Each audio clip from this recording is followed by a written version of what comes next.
Assalamualaikum warahmatullahi wabarakatuh. Kami dari kelompok 8 akan memaparkan materi sengketa internasional.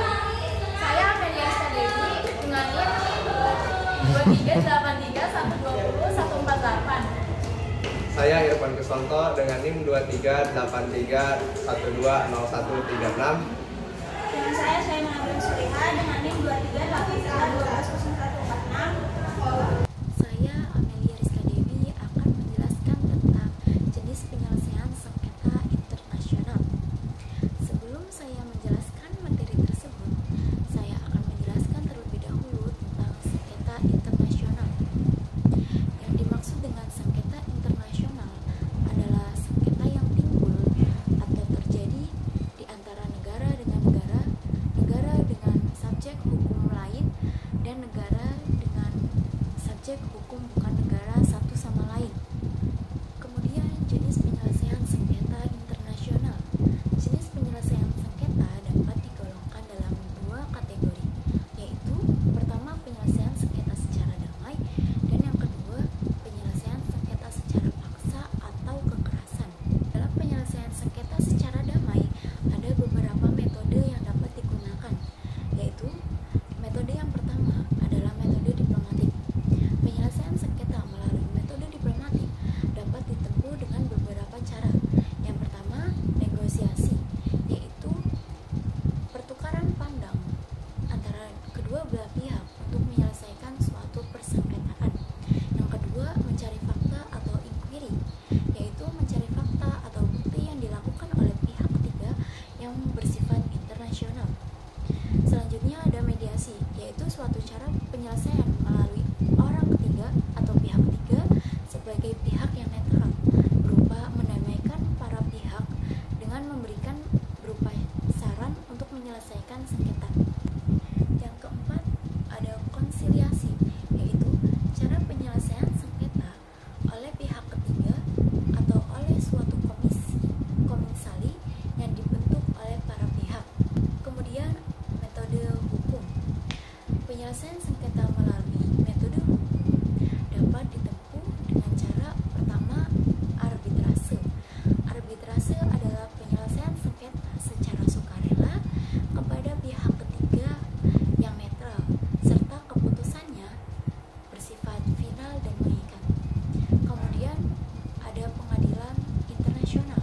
Fungsi pengadilan sebagaimana dinyatakan oleh pasal 38 adalah untuk memutuskan suatu perkara dengan hukum internasional. Selanjutnya ada metode penggunaan organisasi internasional yang terdiri dari organisasi regional dan organisasi PBB. Kemudian penyelesaian sengketa secara paksa atau kekerasan. Penyelesaian sengketa secara paksa dapat ditempuh dengan cara yang pertama perang dan yang kedua non-perang. Yang termasuk non-perang ada beberapa cara, yaitu yang pertama retorsi. Retorsi adalah pembalasan dendam oleh suatu negara terhadap tindakan-tindakan yang tidak pantas atau tidak patut dari negara lain. Selanjutnya ada reprisal, yaitu tindakan yang dipakai untuk mengupayakan diperolehnya ganti rugi dari negara lain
Assalamualaikum warahmatullahi wabarakatuh.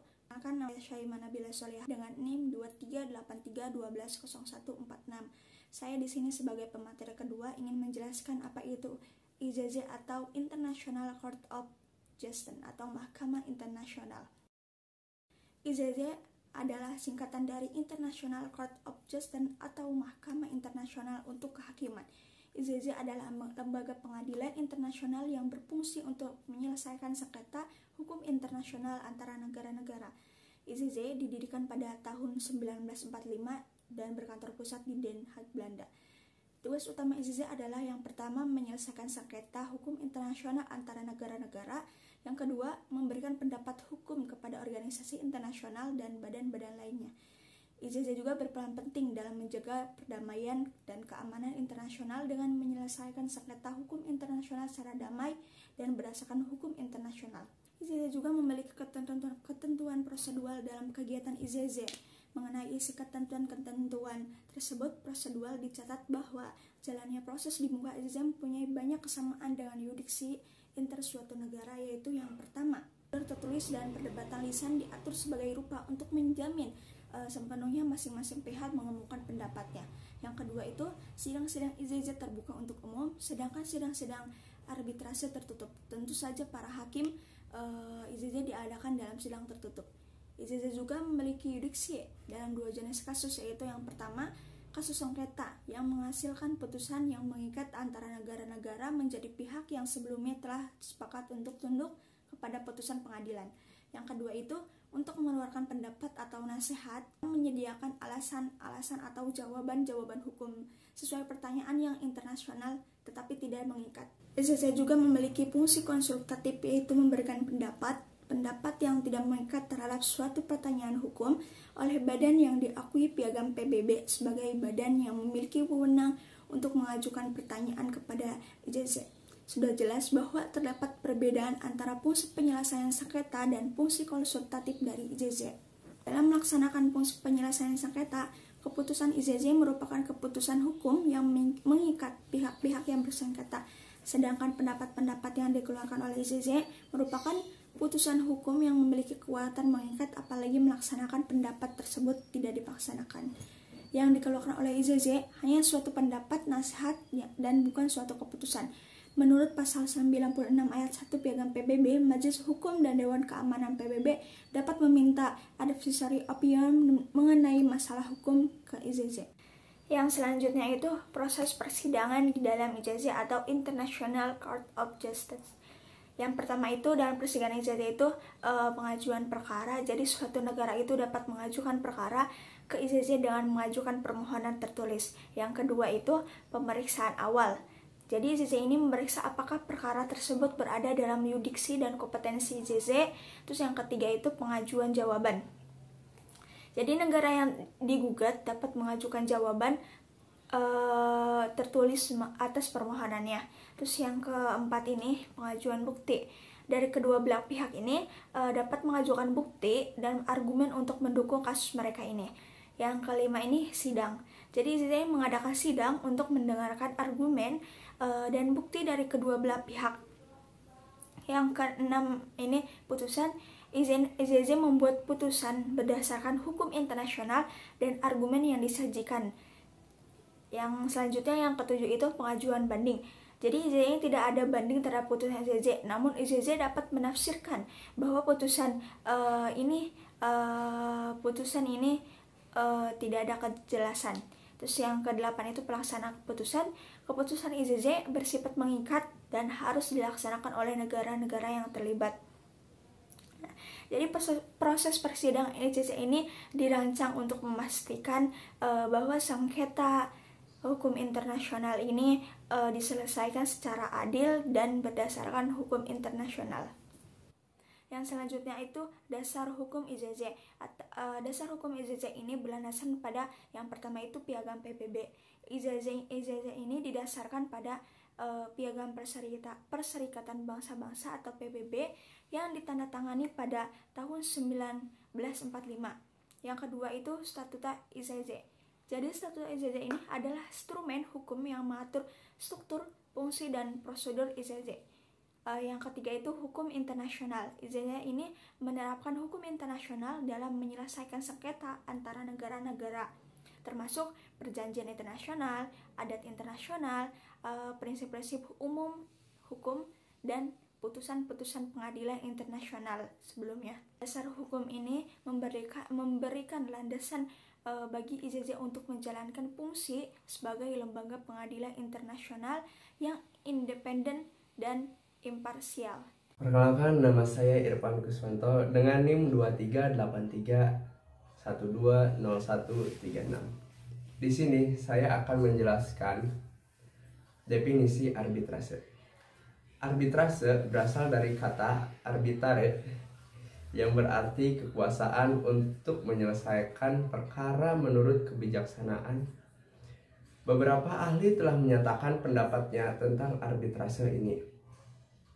Haji Priyatna Abud Rashid menyatakan bahwa arbitrase adalah proses pemeriksaan sengketa yang dilakukan secara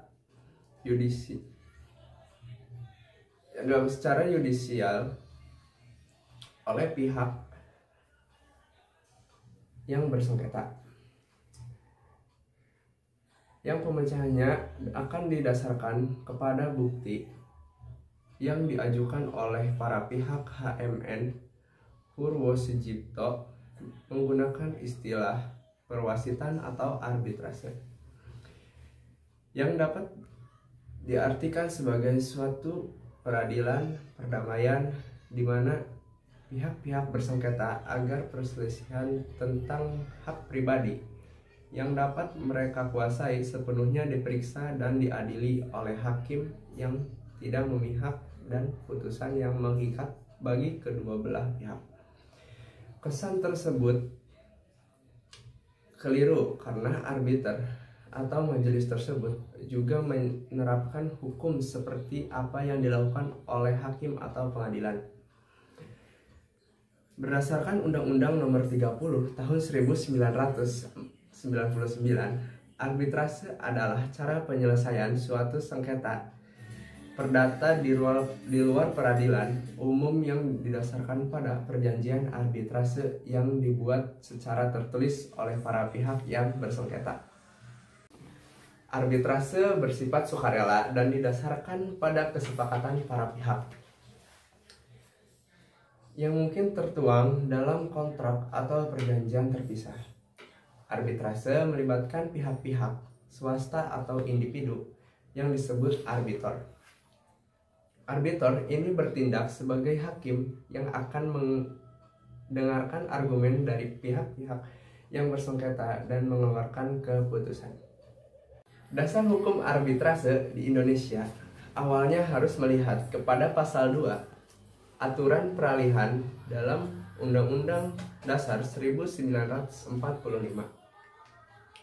yang menyebutkan segala badan negara dan peraturan yang ada masih langsung berlaku selama belum diadakan yang baru. Menurut Undang-Undang Dasar ini, berdasarkan ketentuan peralihan ini, maka masih tetap diakui keabsahan dan keberadaan peraturan perundang-undangan yang telah ada sampai diadakan yang baru sebagai penggantinya. Ada dua jenis arbitrase yang diakui eksistensinya dan kewenangannya untuk memeriksa dan memutus sengketa yang terjadi antara pihak yang bersengketa, yaitu 1. Ada arbitrase en hoc, dibentuk secara khusus atau bersifat insidentil untuk memeriksa dan memutus penyelesaian sengketa tertentu dalam jangka waktu tertentu pula.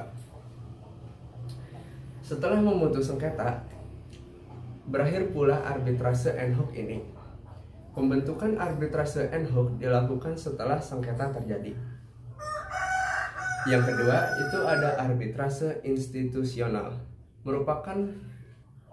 Arbitrase institusional merupakan lembaga atau badan arbitrase yang bersifat permanen, sehingga disebut juga permanent arbitral body.